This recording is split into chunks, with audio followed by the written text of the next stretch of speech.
hacerlo, porque ya se me había olvidado que los tenía que ir michando y como no me cojan, pues le empecé a picar y ya me acordé.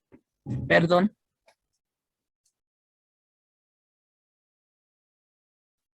Sí, descuida, maestra. Creo que ya están todos. No me falta alguien.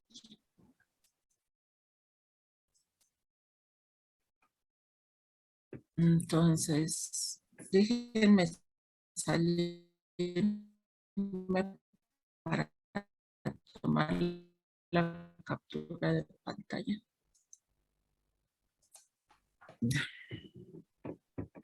Muchachos, no sean malitos, abran sus cámaras los que puedan abrir porque nos pidieron mandar una captura de pantalla. Así nos traen de cortitos. Ruth, yo te recomendaría que abran su cámara los que se puedan ver y los que no, pues que vean que allí están. Abre tu, sí. Que veas a los.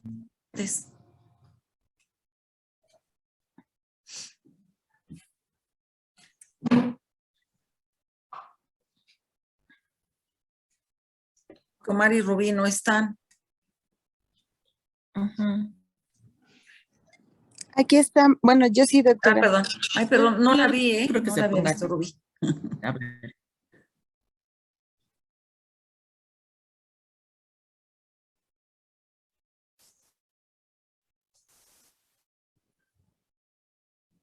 Ahí voy.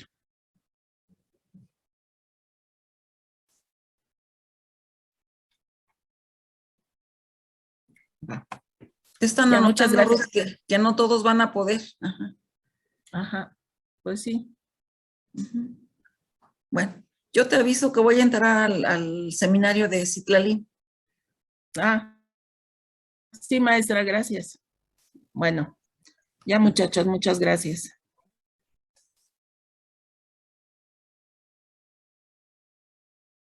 A ver, que no le dé. Oiga, profesora, creo que hay personas en sala de espera. Sí, ahí espérame. Es que ya no sé dónde está la sala de espera. Espérame. Aquí. Ahí voy. Admitir. Nada más tengo uno. Ya.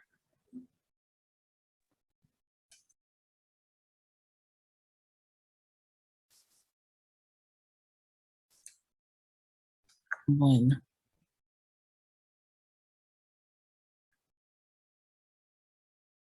Bueno, muchachos, ¿se acuerdan que nos quedamos en el inicio de la replicación? Entonces, ¿qué es lo que necesitamos para que se lleve a cabo la replicación? Necesitamos una enzima que la vimos, ¿se acuerdan? ¿Qué enzima eran, muchachos? ¿Cómo se llamaba?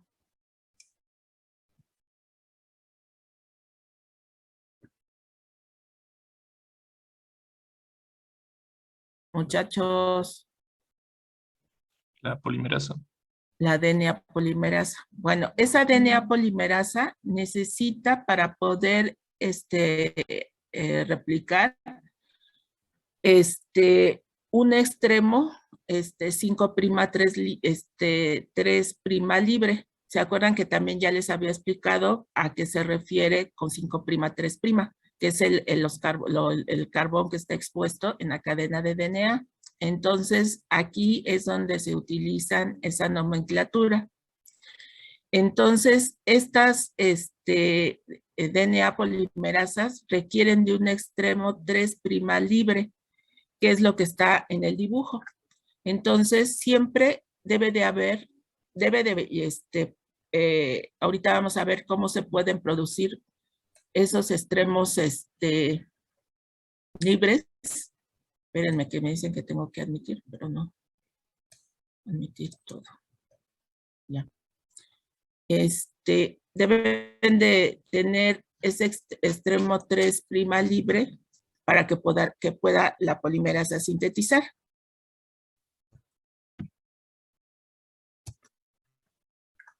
A ver, ahora.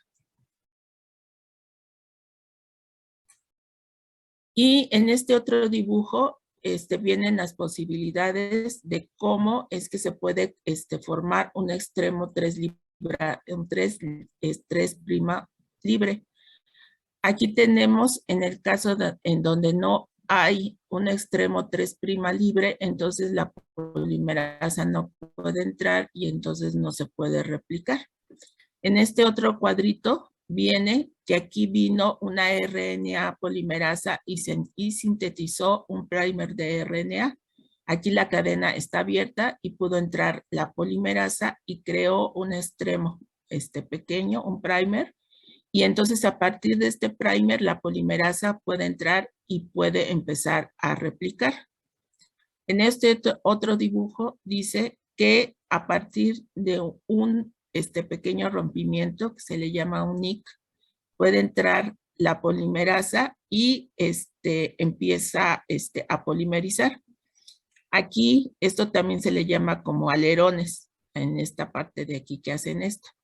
O en este otro es como en este de acá, en donde nos dicen que una enzima, por ejemplo, puede ser en este caso, hay polimerasas, DNA polimerasas que pueden formar un primer. Entonces, esta DNA polimerasa vino y formó un primer y viene otra polimerasa y comienza a sintetizar a partir de este extremo 3' libre a partir de un primer. Y entonces empieza a sintetizar la polimerasa.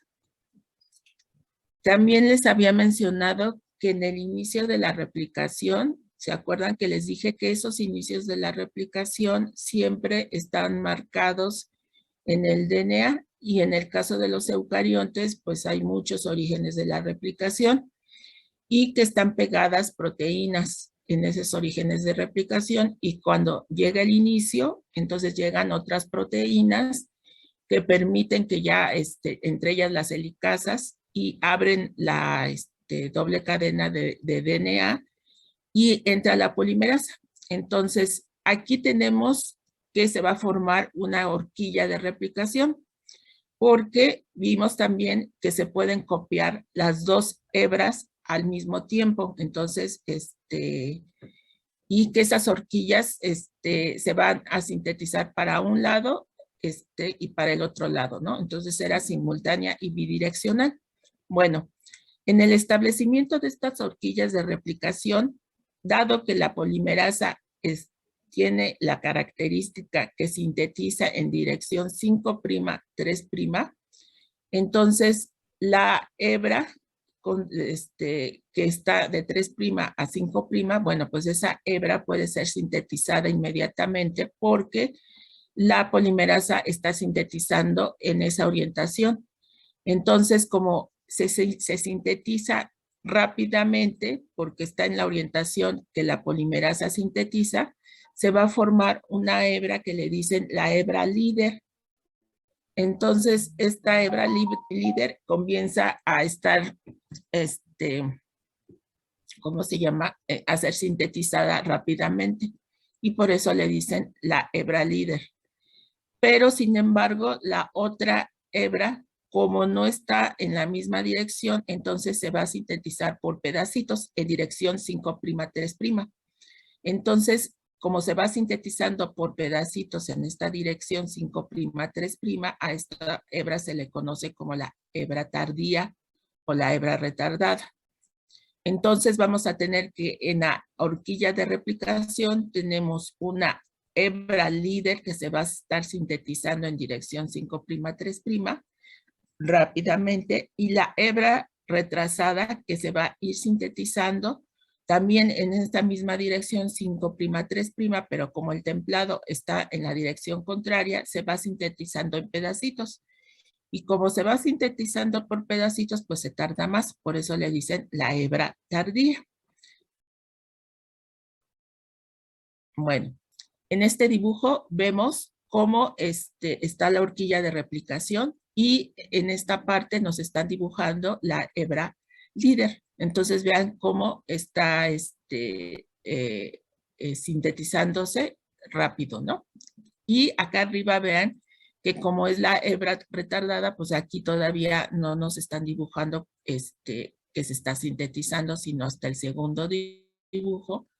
en donde ya aparece aquí el primer primer. Acuérdense que para sintetizar requiere de un primer. Entonces, aquí se sintetiza un primer y a partir de este primer entra la polimerasa y empieza a polimerizar. Y entonces así se va sintetizando esta hebra tardía por segmentos, ¿no? Entonces vean, aquí está, se empieza a sintetizar, aquí ya acaba un segmento y aquí se está abriendo para formar otro segmento y así se va, como les decía, por pedacitos o por segmentos.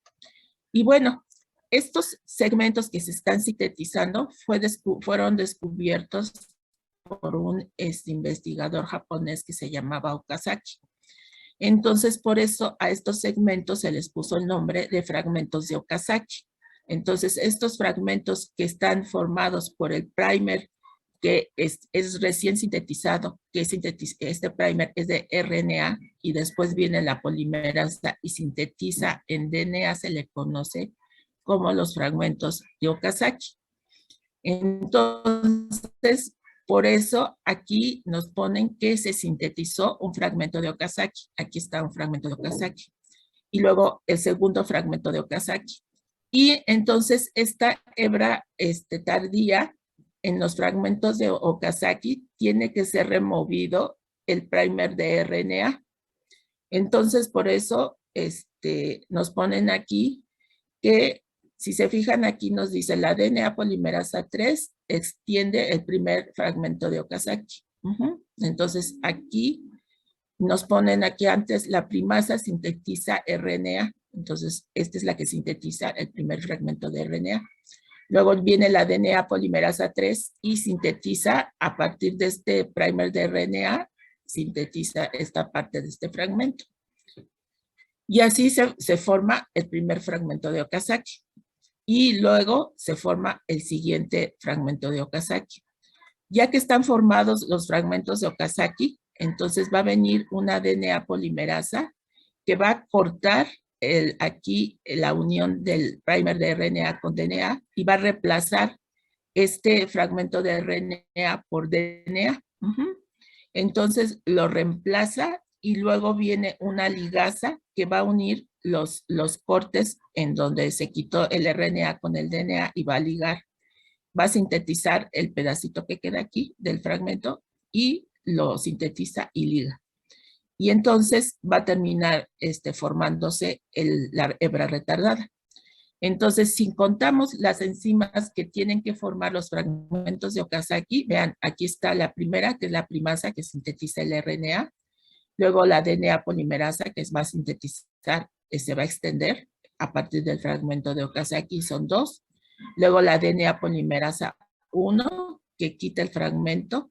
Y luego va a venir una ligasa que va a ligar el pedacito del primer con DNA de los fragmentos de Okazaki con el DNA que sintetizó la polimerasa 3.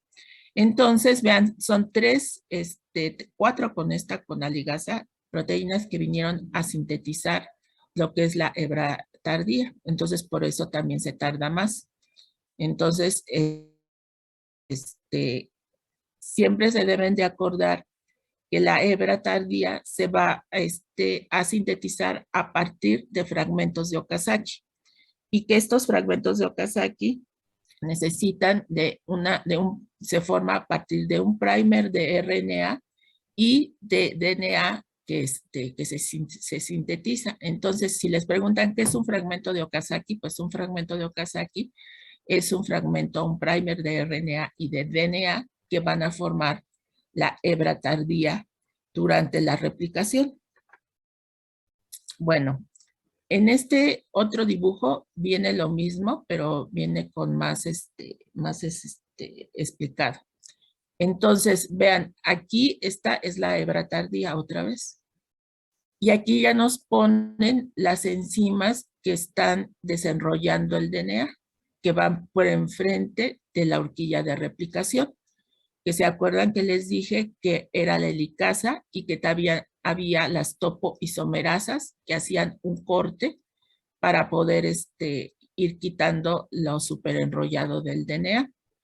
Y vean, aquí llegó esta primasa, que es la enzima que les acabamos de ver en el otro dibujo, y sintetizó el primer primer. Aquí le ponen como cebador de RNA. Estas proteínas que están aquí, estas SSBP, están unidas a las hebras para que no se peguen en la horquilla de replicación, por eso estos aparecen aquí.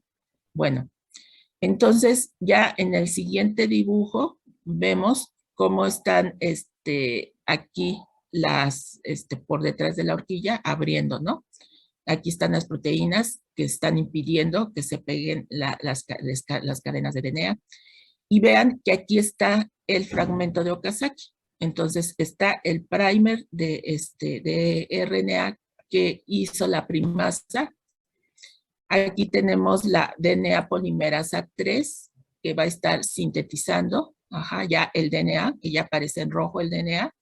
Y aparte aquí nos ponen una proteína que está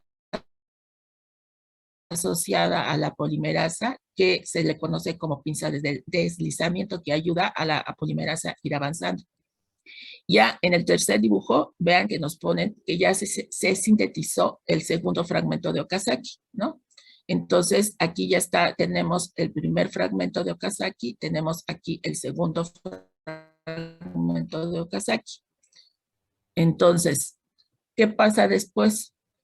Entonces, aquí está el primero y el segundo fragmento. Y entonces viene la DNA polimerasa 1, que tiene la capacidad de degradar rompe el fragmento de RNA y va a sintetizar DNA. Entonces va a cambiar este fragmentito de RNA por DNA aquí y en esta parte de aquí. Y luego, como va a quedar el DNA, pero se va a quedar desunido, porque como quita el RNA, lo que ella recién va a sintetizar, va a quedar aquí desunido entre el DNA que está sintetizando la misma polimerasa.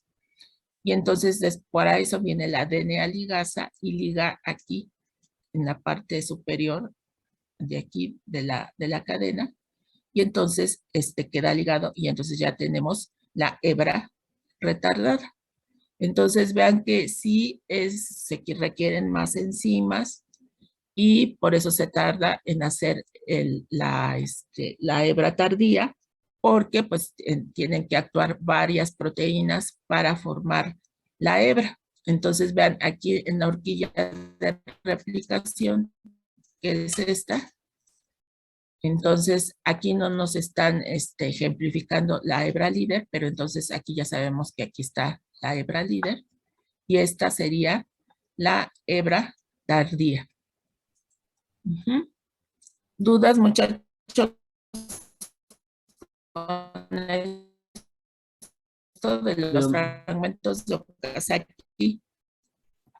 De momento no, maestra. Bueno, como dibujo, vimos una proteína que es deslizante. Bueno, en eucariontes, la síntesis del DNA puede darse de forma simultánea porque hay un complejo de proteínas que van a formar una pinza. Entonces, miren, estas proteínas, esta es la pinza como tal, y estas proteínas son las que están fijando la pinza a la polimerasa. Y entonces vean qué complejo se hace. Aquí están dos proteínas aquí. Estas son las polimerasas. Estas son las proteínas que unen a la pinza. Y entonces por aquí se van abriendo las dos hebras para que las polimerasas vayan copiando al mismo tiempo. En este otro dibujo de aquí tenemos cómo ya está integrado el DNA a esta pinza. Esta es la proteína deslizante, entonces la pinza va subiendo para acá. Aquí están las proteínas que sujetan la pinza, aquí está la pinza y aquí está la polimerasa. Y entonces aquí están abriendo las pinzas la doble cadena. Y entonces en la hebra líder pues no hay problema porque pues se está sintetizando, ¿no? En la dirección correcta. Pero de este otro lado se forma un loop para poder acomodar los fragmentos de Okazaki para que se vayan sintetizando, ¿no? Entonces, gracias a esta pinza se pueden ir sintetizando las dos hebras, pero en procariontes se sintetizan como lo acabamos de ver. Una primero la tardía y después primero la líder y después la tardía. Aquí está otro dibujo de lo mismo, en donde están las pinzas, aquí está una helicasa y estas rositas son las polimerasas. Y entonces vean que aquí en la tardía se forma un lazo, un loop, para que se puedan ir formando los fragmentos de Okazaki y se vaya sintetizando la hebra tardía. En este otro dibujo también viene esto de la pinza, en donde viene la proteína de enganche, que es la RFC, y tenemos aquí PCNA, que ayuda a enganchar a que se deslice. Entonces, vean, entra aquí la RFC con PCNA, y entonces una vez que se acomoda PCNA, sale RFC, y entonces está lista para que entre la polimerasa, y entonces esta proteína, que es de enganche y es deslizante, que la acabamos de ver en el dibujo pasado, aquí en es esta proteína que está aquí, esta es PCNA, que ayuda a deslizar a la polimerasa, y entonces esto ayuda a que se vaya sintetizando o sea, que vaya deslizándose la polimerasa a lo largo de la cadena del DNA. Bueno, ahora quiero que recuerden que vimos que este DNA se va a superenrollar en forma de cromosomas. Bueno, pues este DNA pues sí tiene un fin, ¿no? Es una hebra que está súper condensada, pero va a haber en la región de los telómeros, que vimos que eran aparte de las puntas de los cromosomas, se les conoce como telómeros. Aquí en esta punta de los telómeros, el DNA se da una vuelta, para que no quede suelta la cadena de DNA. Entonces se forma un loop para que no quede suelta la cadena de DNA. Entonces, aquí vemos cómo están las histonas superenrollando el DNA, y vean que aquí están asociadas otras proteínas que permiten hacer ese loop en los extremos de los cromosomas, que son los telómeros. Bueno, estas proteínas que están aquí protegiendo o formando los telómeros, se les conoce como shelterina. Es esta proteína que está aquí. Entonces, esta proteína shelterina permite formar, proteger lo que son los telómeros. Ahora, esta secuencia, este DNA que queda aquí en los telómeros, se ha visto que tiene una secuencia específica en las diferentes especies, que es lo que viene aquí en la tabla. Aquí tenemos diferentes tipos de organismos con sus secuencias teloméricas que se repiten. Para el caso de los mamíferos, vamos a tener esta secuencia que es AGGTT. Entonces, esta secuencia, cuando ya va a llegar a la región de los telómeros, va a empezar a repetirse. Y entonces, esto quiere decir que es la región telomérica. Entonces, por parte del DNA, aquí la punta de los telómeros tienen una secuencia específica, y aparte está recubierta por estas proteínas que son shelterinas, que entonces permiten que se doble aquí y no esté el DNA aquí suelto, sino que esté dobladito, acomodadito y protegido por estas proteínas. Pero ahora, muchachos, piensen, ¿qué va a pasar cuando esos cromosomas sean replicados? Cuando llegue la polimerasa a las puntas de los telómeros. ¿Qué va a pasar ahí? Bueno, es el dibujo que tenemos aquí. Entonces, nuevamente tenemos la horquilla de replicación, tenemos la hebra líder, que aquí en este libro, miren cómo le ponen, hebra conductora. Entonces, y entonces aquí está la helicasa, está la hebra retrasada, y entonces vean, están sus fragmentos, su último fragmento de Okazaki aquí, están las proteínas que están impidiendo que se una la cadena del DNA, y vean que aquí, por ejemplo, la hebra líder terminó, porque aquí ya es la región de los telómeros. Ajá. Y entonces se acabó de formar este primer y aquí otro primer, ¿no? Pero vean que aquí quedó un pedacito, este pedacito que no se replicó. Uh-huh. Entonces vean, aquí viene último fragmento de Okazaki, que ya está haciendo, aquí se le tiene que quitar lo que ya vimos, el primer y todo lo que vimos. Y entonces este pedacito que está aquí es el que nos ponen aquí, que es un extremo no replicado. Obviamente aquí pues hay información. Entonces, si esta información, o sea, no se replica, entonces, ¿qué va a pasar? Pues esta información se va a perder, ¿no? Entonces, ¿qué hace la célula para que esta información que no se replicó no se pierda? Bueno, pues eso lo que hace es la replicación de los telómeros. Y para eso hay una polimerasa que se le conoce como telomerasa. Entonces, esa telomerasa tiene la facultad de hacer su propio primer de RNA. Entonces, miren, aquí está el fragmento que no se replicó.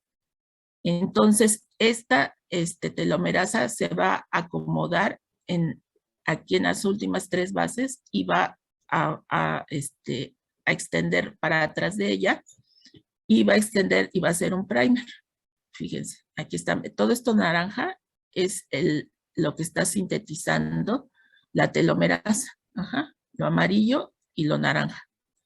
Entonces, aquí ya extendió, fíjense, aquí ya extendió, este fragmento naranja lo extendió y puso un primer aquí, un cebador de RNA. De tal forma que entonces ahora sí va a poder llegar la polimerasa y acabar de extender este pedazo. Ajá. Y entonces no se va a perder la información que está aquí. Si se fijan, la información que está aquí, que se puede perder, está en gris, que es esta que está aquí. Pero a partir de que viene la telomerasa y extiende, ajá, entonces extiende para atrás y añade más secuencias repetidas de DNA, o sea, esta secuencia es repetida, que es la secuencia de los telómeros que vimos en la tabla. Y entonces va a permitir todo esto naranja que está aquí, es DNA nuevo que acaba de extender la telomerasa. Y entonces ahora sí puede llegar la DNA polimerasa y sintetizar a partir de este primer que sintetizó la telomerasa, y entonces sintetiza y no se perdió.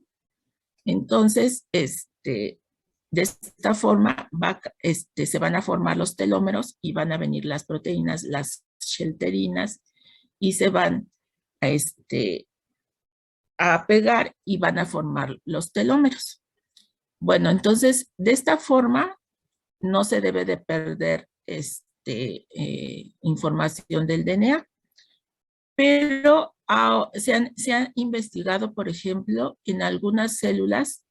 No sé si han oído ustedes hablar del envejecimiento celular.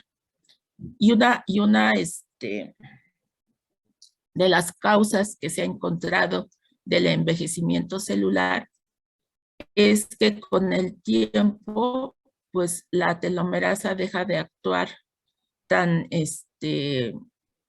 bien o sea, correctamente, y entonces se van acortando los telómeros y entonces se va perdiendo con el tiempo. Estamos hablando de mamíferos, estamos hablando de algunas células, y que entonces esa es una de las causas del envejecimiento celular, en donde se van acortando los telómeros de las células, y entonces se va perdiendo información, y entonces también eso puede ser una de las causas de los cambios que sufrimos durante el tiempo y durante el envejecimiento, y tiene que ver con esto, con el acortamiento de los telómeros, porque entonces las telomerasas dejan de hacer su trabajo, dejan de extender de forma correcta los telómeros, y entonces se va perdiendo información, y entonces si se pierde información, esa información, ¿se acuerdan que dijimos que son genes que producen proteínas?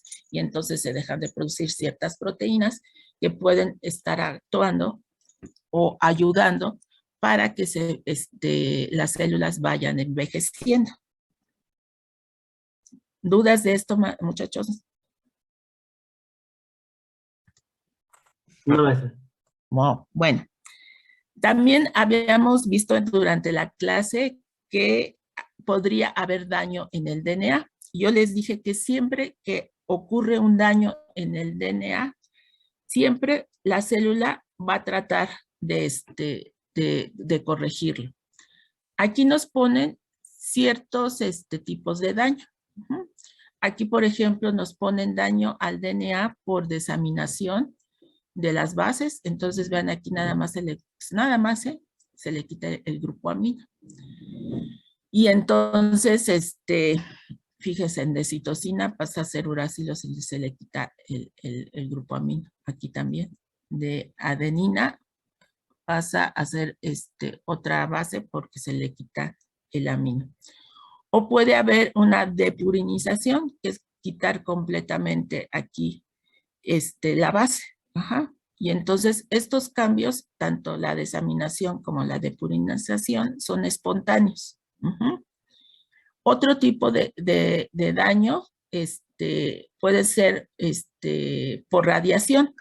Entonces, fíjense, por la radiación de la luz ultravioleta, entre las bases se pueden dar enlaces y formar, aquí nos dicen un ciclobutano. Aquí se unió con este.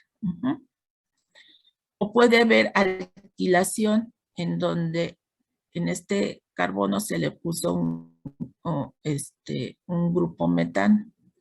O por reacción con grupos químicos, como por ejemplo un carcinógeno. Ajá. Entonces, aquí, fíjense, aquí se le pegó todo este grupo químico.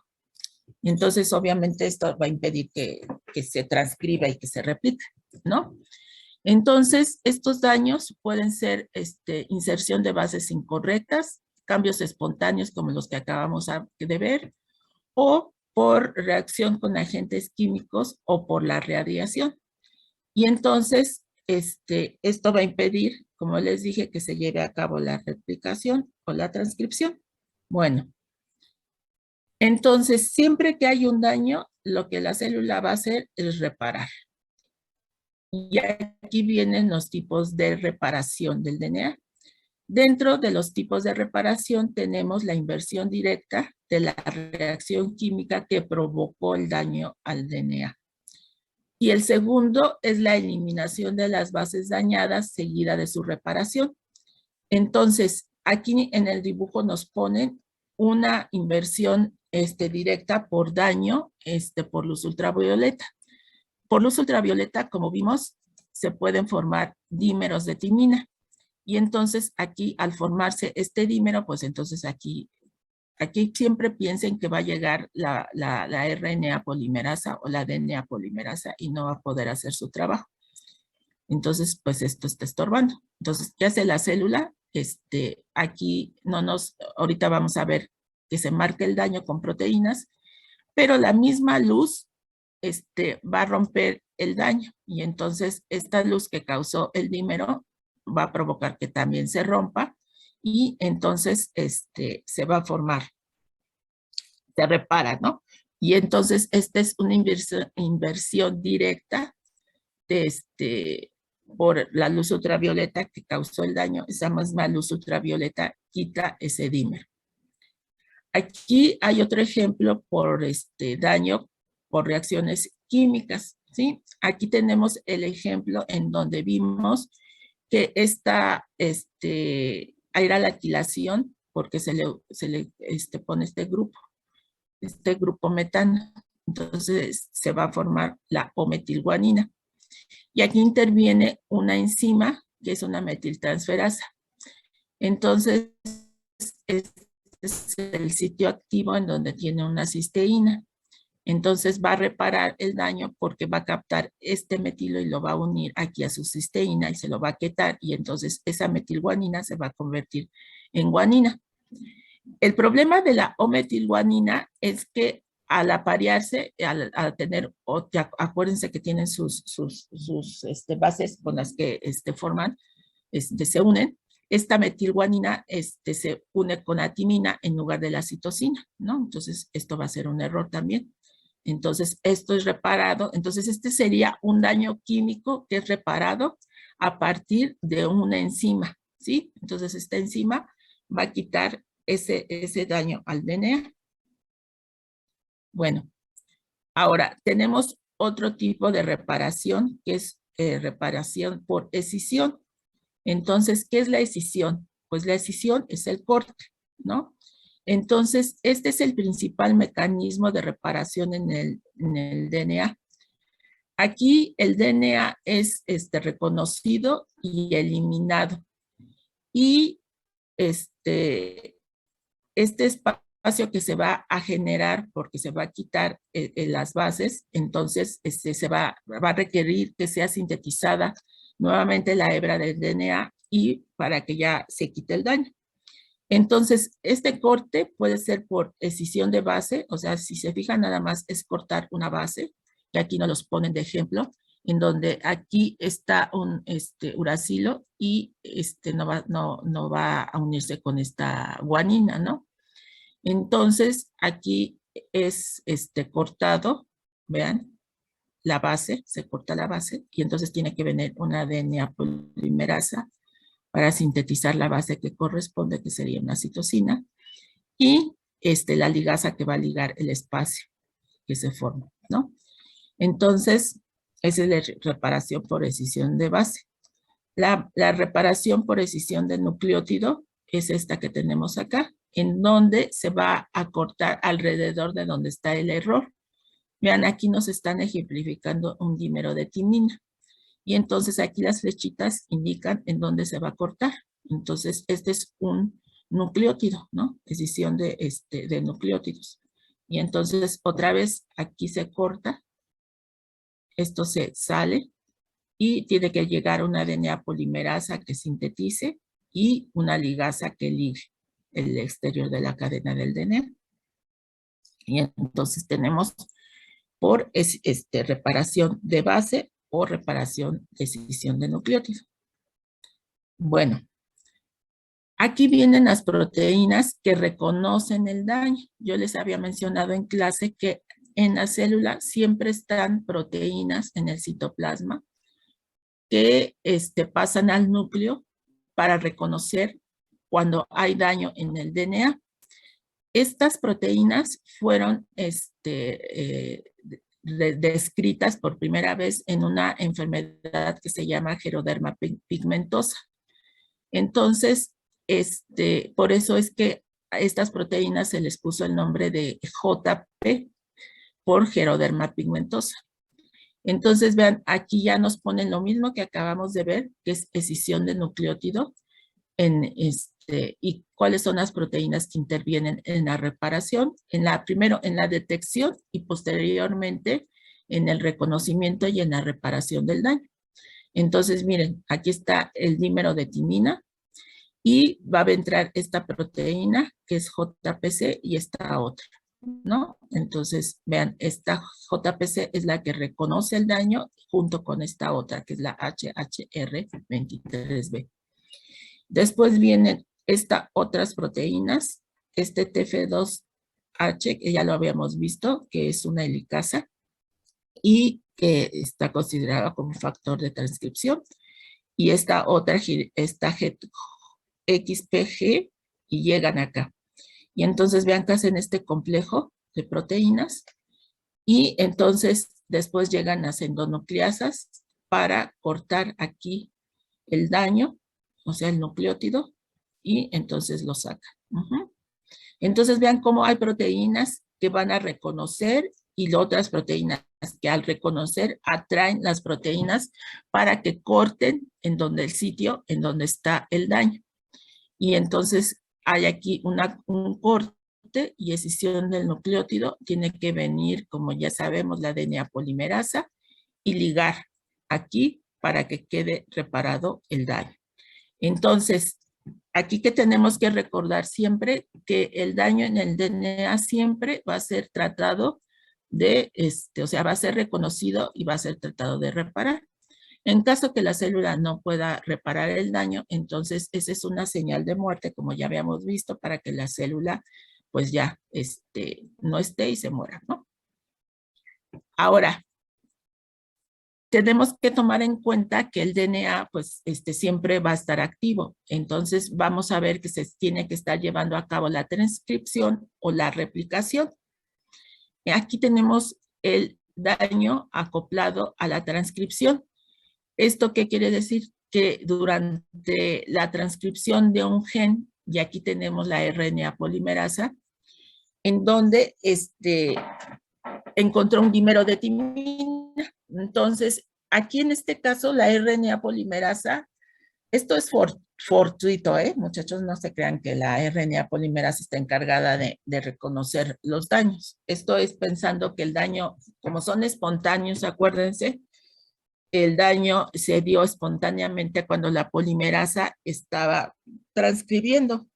Entonces, en este caso, la polimerasa va a funcionar porque se va a parar y va a funcionar como un detector de daño. Entonces, aquí se para la polimerasa porque encuentra el daño y entonces esta polimerasa va a traer a otra proteína que estas a su vez van a traer a todas las que vimos anteriormente para que corten el fragmento que está dañado. Y entonces vean aquí, obviamente la polimerasa se tiene que soltar de aquí, se suelta, entran todas las polimerasas que ya, perdón, todas las proteínas necesarias para cortar, entonces que están aquí, cortan y entonces nuevamente tiene que venir la síntesis del DNA y la ligación. Entonces, si fortuitamente en el gen que se está transcribiendo hay daño, pues la RNA polimerasa se para y entonces ella misma está dando la señal de que hay daño en el DNA y entonces por el mecanismo de escisión de nucleótido viene y es reparado el DNA, ¿sí? Ahora, si se está replicando, pues también ahí se debe de reparar el DNA. Y hay polimerasas que tienen la cualidad de leer el error y a pesar de que le esté el error, sigan transcribiendo, ¿no? Entonces, vean aquí, esto es un error por incorporación de una base de guanina en lugar de una adenina, ¿sí? Porque aquí está una timina, debió de haber metido una adenina, una guanina. Entonces, la polimerasa va a cortar la guanina mal apareada y entonces, ¿se acuerdan que también les dije que las polimerasas tenían, además de la capacidad de polimerizar, actividad de exonucleasas? Entonces, exonucleasas quiere decir que van a cortar el DNA. Entonces, cortó en esta dirección 3', 5' y entonces se corta y se sintetiza la base correcta, ¿no? Entonces, durante la replicación también puede haber chance, oportunidad de reparar el daño. Entonces, el daño se puede reparar también durante la transcripción y durante la replicación. ¿Dudas hasta aquí, muchachos? ¿Del daño al DNA? No, creo que nada más es una A ver, David, simple curiosidad. es David, ¿verdad? ¿No? Chavarría. Chavarría, perdón. Ya te... Los Ya daños ves, buenos, a ver, dime. Bueno, sí. Los daños por diseminación de base y de polinización y por radiación, todos estos causan enfermedades o alguna cuestión que sea letal o alguna puede ser inofensiva, como un simple cambio de pigmentación en el cabello o algo así, por ejemplo. No, todos estos causan mutaciones. O sea, hace cuenta que cuando hay daño en el DNA, como todos estos que acabamos de ver, no puede seguir el DNA así. Entonces, porque hay todas estas proteínas que vimos, que es, todas, ¿cómo se llama?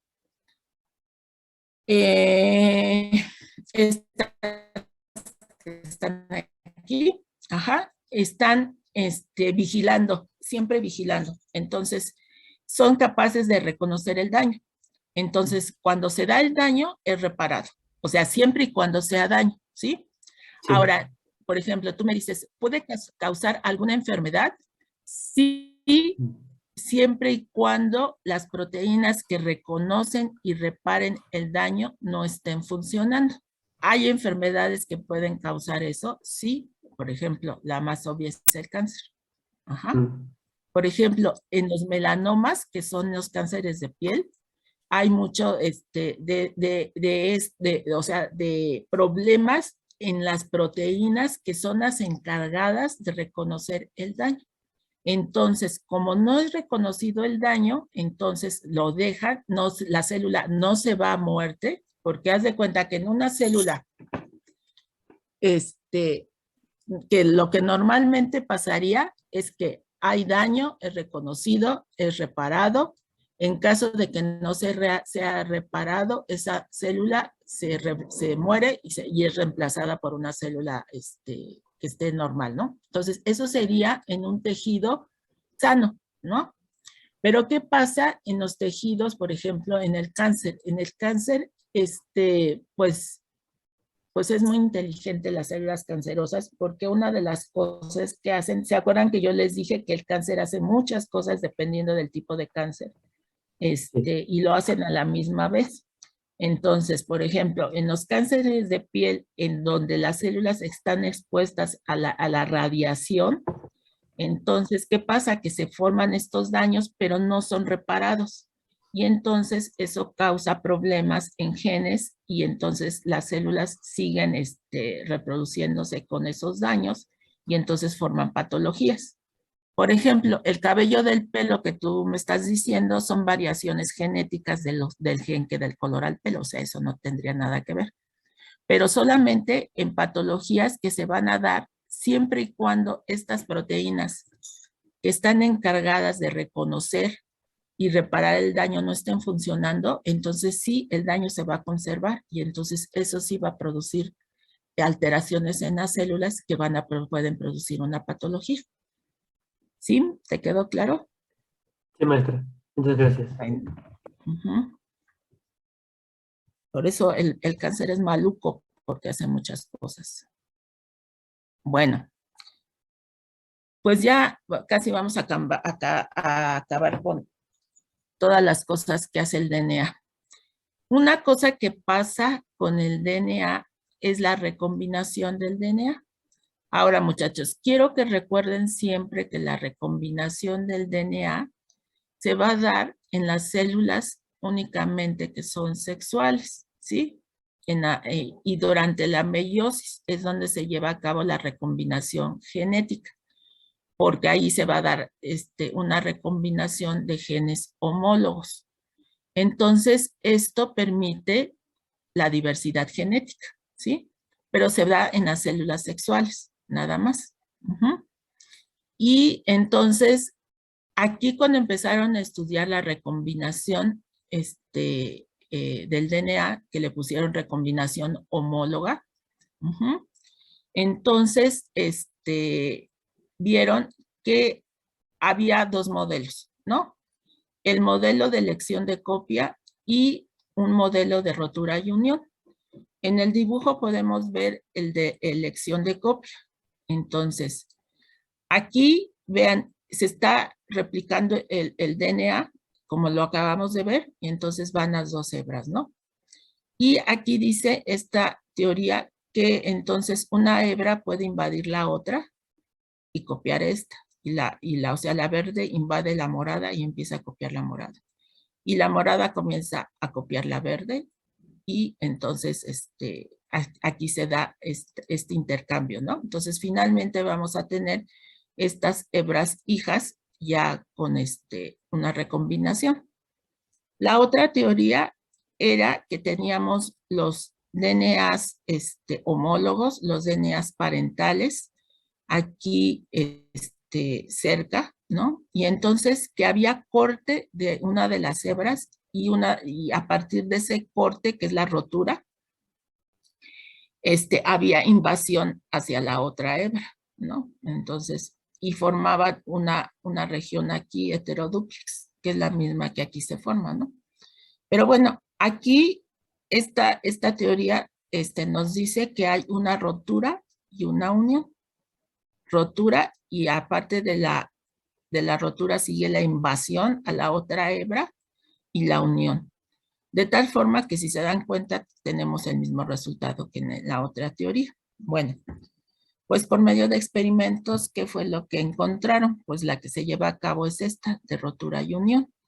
Y quien experimentalmente lo encontró fue un investigador que se llama Holliday.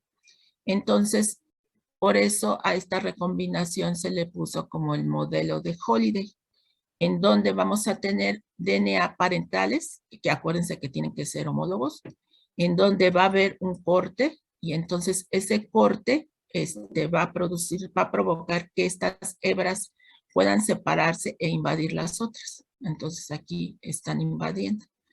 Y entonces esta es una región o una unión que se le conoce como unión heterodúplex. Y esto se logró ver, lo vio Holliday en recombinación de plásmidos. Acuérdense que los plásmidos son DNA circulares, pero son cortos. Entonces, esta es la micrografía electrónica aquí de dos plásmidos que se están recombinando, en donde vean que se forma aquí un cruce. Esta unión se le conoce como la unión de Holliday, ¿no? Entonces, aquí está un plásmido en rojo, aquí está el plásmido en verde, y aquí estas dos patitas que se ven aquí son las regiones que se están recombinando, ¿no? Entonces, finalmente vamos a tener esta recombinación. Entonces, ¿en qué se basa el modelo de Holliday? Como acabamos de ver, es la rotura de las hebras, la invasión y la unión. Entonces es fácil de aprenderse esto de la recombinación, porque es rotura de las hebras parentales, de una de las hebras parentales va a haber invasión y va a haber unión. Y entonces de esta forma se logra la recombinación del DNA. Pero acuérdense siempre que son en cromosomas homólogos. Aquí tenemos otro ejemplo de cómo se puede dar. Pero fíjense aquí que aquí nos marca nada más la rotura, pero de dos hebras de una sola de las hebras parentales. Entonces aquí se cortó y entonces va a haber invasión de las de arriba, las rojas. Entonces están invadiendo y a partir de aquí se va a copiar. Y aquí se va a estar copiando. Y entonces forma la región heterodúplex. Aquí hay la síntesis de DNA. Y entonces se forma aquí la unión de Holliday, que es la heterodúplex. Y esto se va formando la prolongación del apareamiento. Y como si esto no fuera ya de por sí complicado, resulta que se pueden dar giros de esta unión, que es lo que viene aquí, que pueden girar a la derecha, que pueden girar a la izquierda, y entonces pueden haber cortes aquí, y entonces vean cómo se puede recombinar todavía más, ¿no? Entonces, esto es para que se den cuenta que es más complicado. No se lo tienen que aprender, nada más para que sepan que esta región facilita que se da por el corte, la invasión de las hebras, se puede dar, ¿cómo se llama? Como ¿cómo se llama? La recombinación, ¿no? Entonces, esto es en base a esto de la unión de Holliday. Bueno, pues resulta que a partir de esta recombinación homóloga, siempre y cuando pase lo que está aquí, ¿no?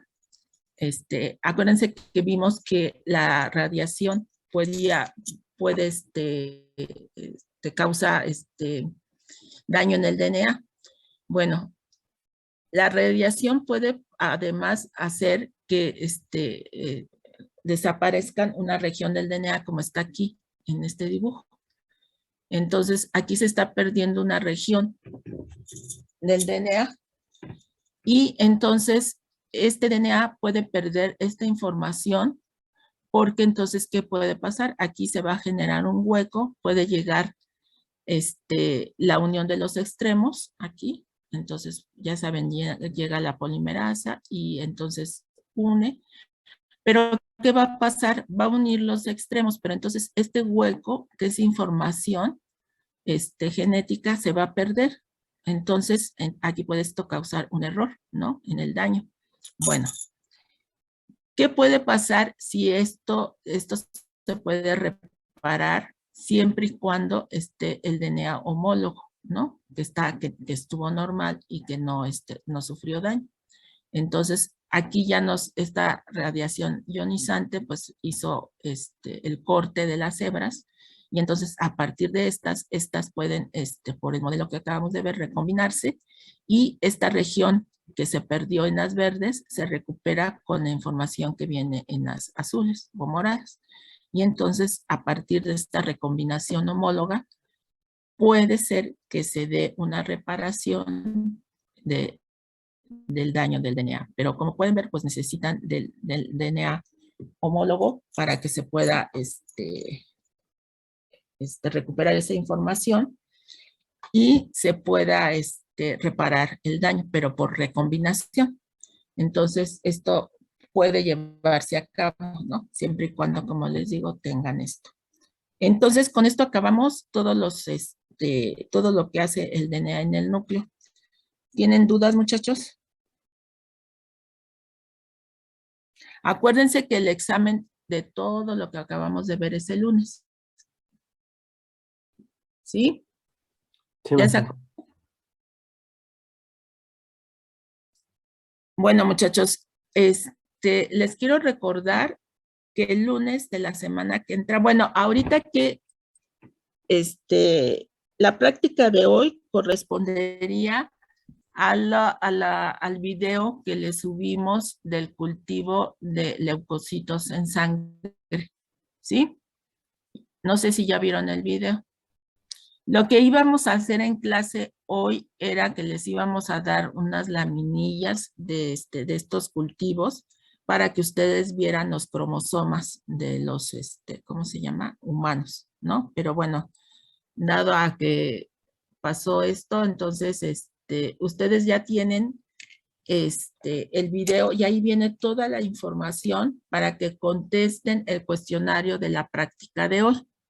Entonces, ven el video y allí viene para que contesten su cuestionario de esta clase y van a entregar el cuestionario el lunes que entra.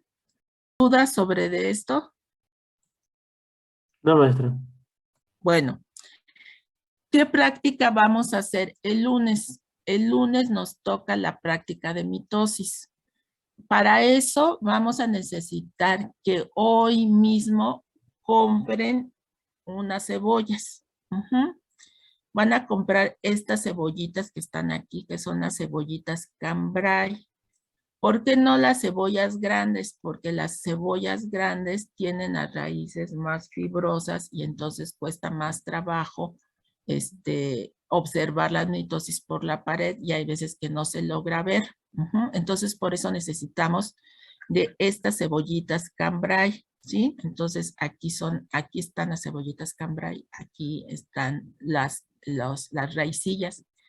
Y para los que dicen que no saben cuáles son las cebollitas cambray, son las que se comen con las carnes asadas, con los tacos. ¿Ya reconocieron cuáles son las cebollitas cambray? Sí, maestra. Bueno, entonces lo que van a hacer es que les tienen que cortar parte de las raicillas. Miren, aquí están cortadas las raicillas al ras del círculo donde está el crecimiento de las raicillas. Como ahorita ya es miércoles, si ustedes las cortan al ras, para el lunes no van a tener raicillas, ¿sí? Entonces, no las corten al ras, muchachos. Déjenles ahí medio centímetro, un poquito más largo, para que esas raicillas las van a colocar, como viene aquí, en un recipiente en donde estén en contacto las raicillas con el agua. No pueden agarrar y poner las cebollas en el frasco de agua así, o sea, toda inundada la cebolla dentro del frasco de agua, porque se van a podrir las cebollas y no les va a crecer nada. Entonces, aquí en el dibujito vienen que están las cebollas con unos palitos para que no se hunda la cebolla en el recipiente de agua. Puede ser que ustedes encuentren un recipiente en donde no necesiten ponerle los palillos, en donde sea del grosor de la cabecita de la cebolla y está en contacto las poquitas raicillas que dejaron en contacto con el agua, como viene aquí, por ejemplo, miren.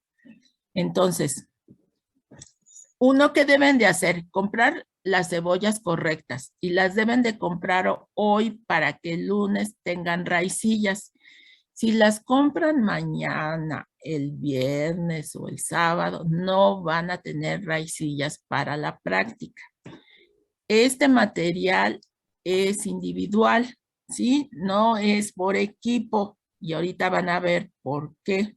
Bueno, aparte del por qué es que todos tienen que poner su material, es porque van a cortar a diferentes horas. Entonces, vean aquí esta cebolla que que le dejaron tantito de largo las raicillas y están creciendo, ¿no? Aquí en el agua. Cuando ustedes sacan la cebolla, de esta forma van a ver las raicillas. Ven en esta punta que están más blancas y más gruesas. Estas son las puntas que nosotros necesitamos y que ustedes van a cortar.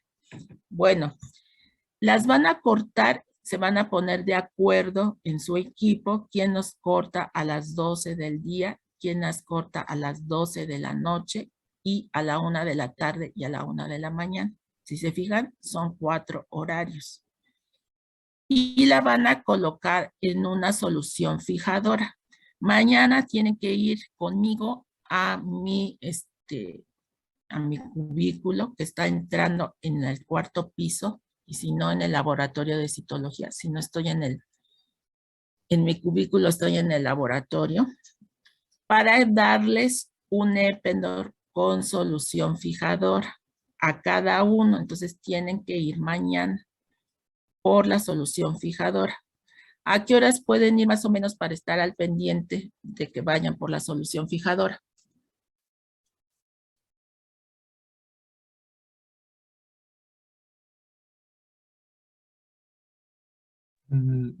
Muchachos, ¿a qué horas pueden ir?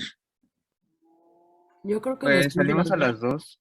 Ah, bueno, entonces a las 2 van por la solución fijadora. Se los vamos a dar por persona, ¿sí? Entonces, tienen que ir hoy a comprar sus raicillas y poner, cortarles, un poquito, ajá, que sobresalgan del círculo de crecimiento y ponerlas en un recipiente, ya sea con palillos o con un recipiente en donde nada más esté en contacto el círculo de crecimiento y las poquitas raíces con el agua. Acuérdense que si echan todo esto en el agua se les va a podrir y no va a crecer nada, ¿no? Y entonces para el domingo en la madrugada, ¿no? O en la tarde o a mediodía van a cortar las puntas, que son así, las tienen que ver así como viene en la transparencia, de este color más gruesas y vean aquí una puntita más gordita de color blanco. Entonces, esto lo van a cortar y lo van a poner en su Eppendorf que contiene la solución fijadora. Y con ese material vamos a trabajar el lunes para ver la mitosis.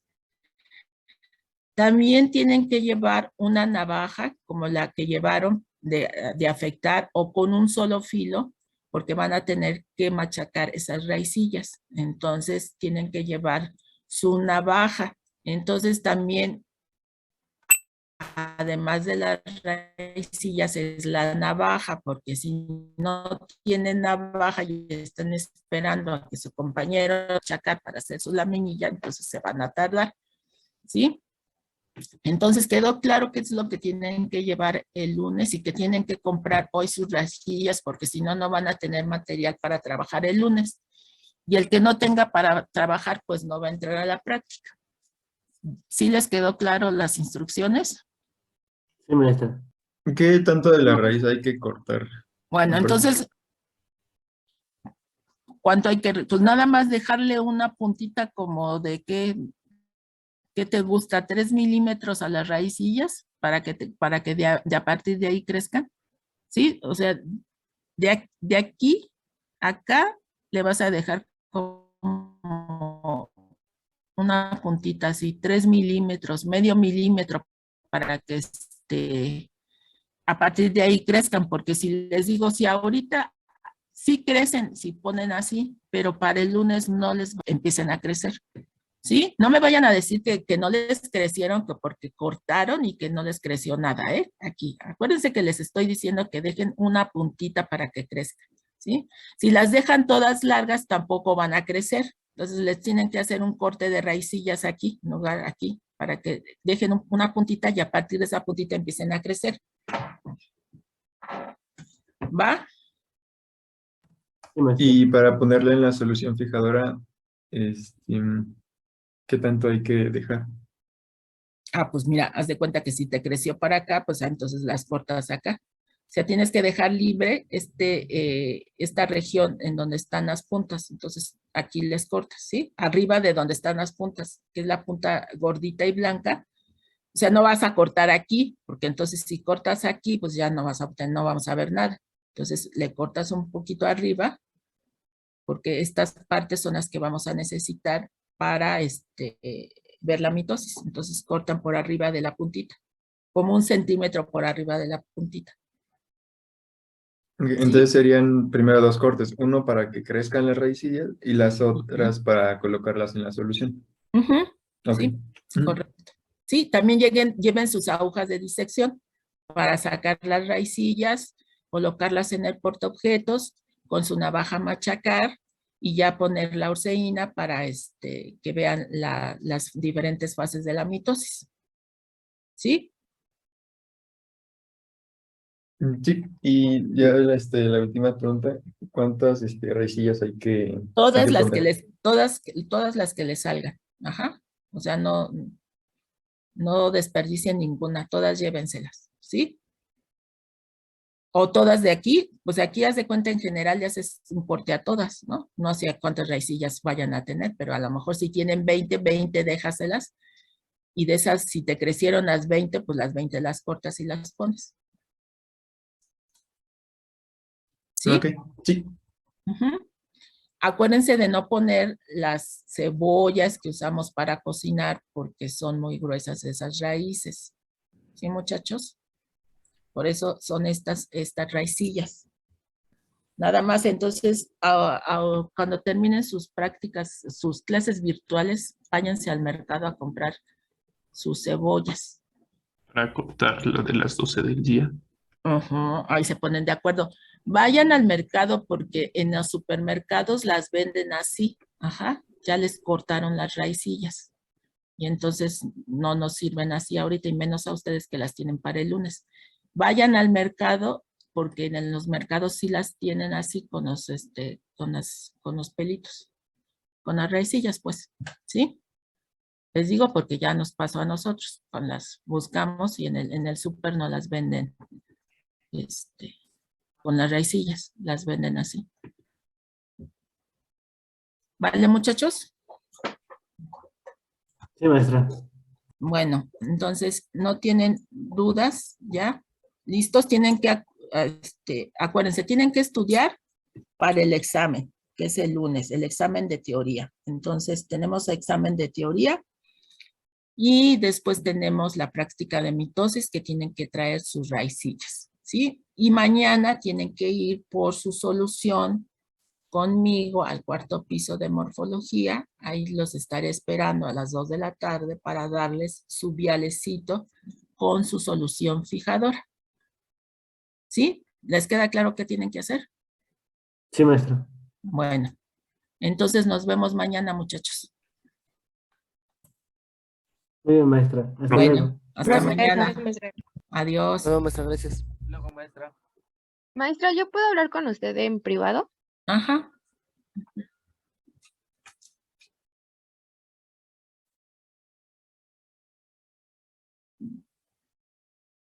A ver, déjame ver aquí tus compañeros. Nos vemos en la tarde, Ruth. Sí, Perdón. maestra, está bien, gracias. Gracias, sí. Ya terminó lo de Citlali. Ay, ¿cómo le fue, maestra? Bien, Más o fue bien, menos. o sea, hay cosas, bueno, yo nada más le pregunté porque hay cosas, por ejemplo, no tiene ahí las diferencias estadísticas en sus gráficas, o sea, ya ¿De cuál es, maestra? Porque yo le dije que metiera. hay varias, nada más tiene ya los análisis estadísticos completos con la marca de que hay diferencia y no, en ¿Pero dos. de qué, maestra? ¿De qué me está hablando? ¿De qué medición?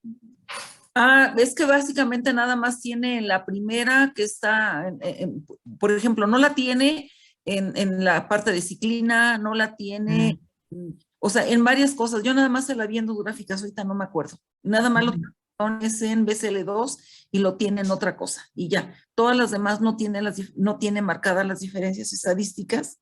Ajá. Ajá, y bueno, pues también otra cosa que ya podría avanzar, Ruth, es que ya vaya poniéndoles títulos a sus figuras y la descripción de los pies, porque pues es lo que va a ocupar, supongo que para su artículo. Ay, sí, maestra, pero es que es de verdad. Bueno, una cosa que se ha enfermado, pero también le echa.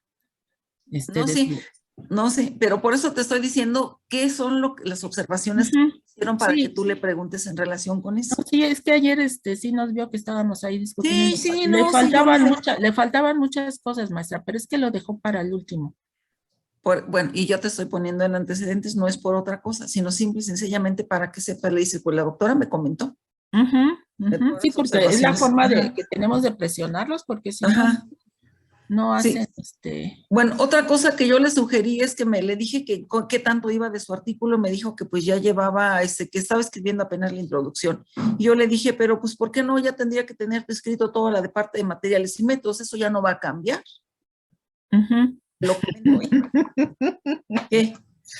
No ha hecho nada, maestra, no ha hecho nada. Yo desde cuando le estoy diciendo que se ponga a escribir. Pues por eso, pero pues bueno, yo te comento porque pues es que ya, o sea, como ya es el séptimo, ya le dije, en cuanto empieces el siguiente semestre, Verónica, bueno, ya Verónica no lo va a llevar, pero pues bueno, le van a pedir que si ya tiene el artículo enviado, entonces nada más es para meterle un poco de presión, por eso te lo aviso.